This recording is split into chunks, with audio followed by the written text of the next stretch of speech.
Thank you for the invitation, first of all. It's always a pleasure to be here. It's my second year. Wonderful.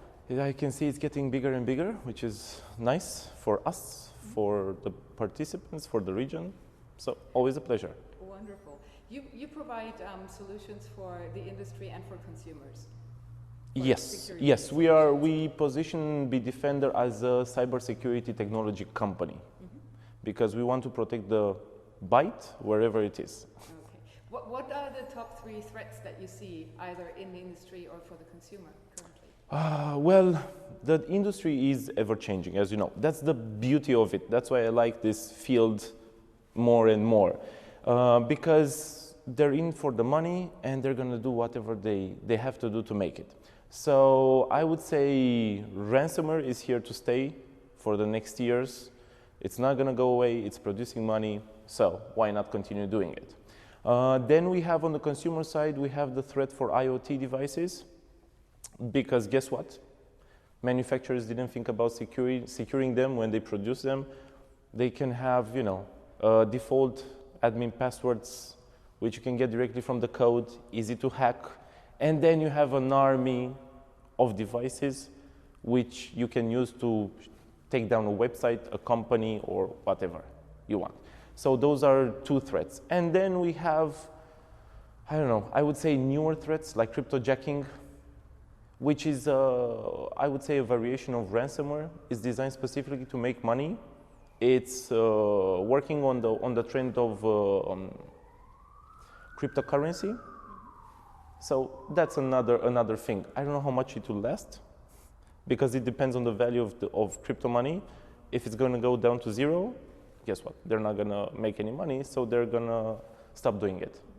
So this is the first time I come across the cryptojacking. Can you explain it a little bit more in detail? Okay, so crypto, as you know, when you want to in order to make crypto money, you have to mine for it. Literally, okay? I'm not going to go into the technical details about it. Let's say you use computer resources and you put them at the disposal of a network and they give you some money for it in cryptocurrency.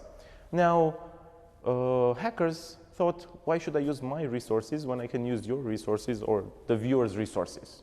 So cryptojacking means illegal crypto mining using somebody else's resources. Now, it could be a consumer, it could be a business, it could be a data center, it could be a car, it could be a phone. Anything that has a CPU or hardware can be used.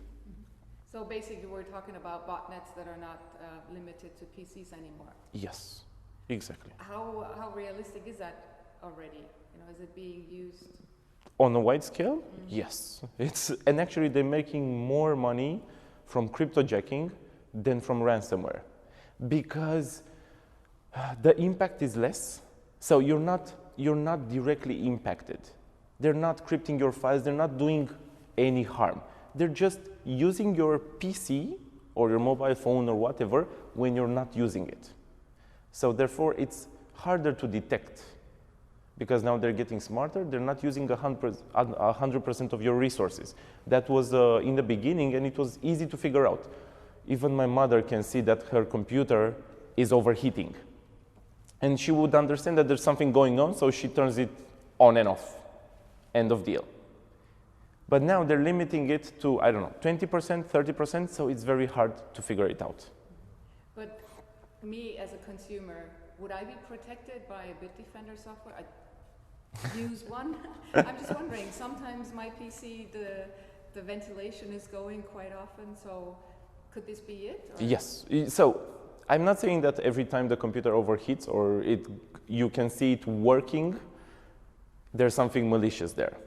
Now, we as Bitdefender, of course, we protect against this one because we've noticed the trend, and of course, we're following the trend of the market, and we do protect against it, wherever it is, whether it is something local or even if it's a website that has a code to do cryptojacking. Well, I assume that you need some kind of, a certain percentage of the compute power of the notebook to do this. Yes. How big is it, and what an impact does it have on the consumer if that decreases his ability to work with the laptop? Well, slowing him down. We always, sorry for interrupting. We always say that you might have the best product, But if the machine is unusable after you install it, the consumer is going to throw it away, either the laptop or the product. So it's never feasible to do that. Of course, one of the battles in the industry is to have a good detection rate. The second battle is to keep resources down. So could you say that there's a certain percentage that is a preset that you use on the computer, or is it depending on the threat level? Or depending on whether you're running a scan, how many features you have installed, what are you doing at that point, how many websites do you have open, how many processes. We try to keep it, let's say, 1%, under 1%. And it's, from my point of view, there are two ways of seeing how much. I mean, seeing is believing. You might look at tests and you might see in industry tests, like, look, Bitdefender is #1 and it's the best product. But I always say seeing is believing, so just, test the product. Okay. And you literally see exactly what is the impact on resources. Mm-hmm. So we've spoken about technical solutions that you can prevent cybersecurity, but we also spoke about the biggest threat is still the user. How do you counter that one? Opening phishing emails and what's the solution to that problem? Well, actually, I have a presentation today, and my presentation is about the user. You can protect, I would say, companies, because we're talking about companies. Companies could protect simply by being very cautious, treating every user, whether they're internal or external, as a potential threat. So what do? You take away admin rights. You don't let them use whatever they want. You keep a very good eye on it. You have warning signs in your network in order to see if they're doing something malicious or not. What is the difference between a mistake and malicious intent? How do you know if the user opened a phishing link, they did it unwittingly or willingly? That is what my presentation will be about.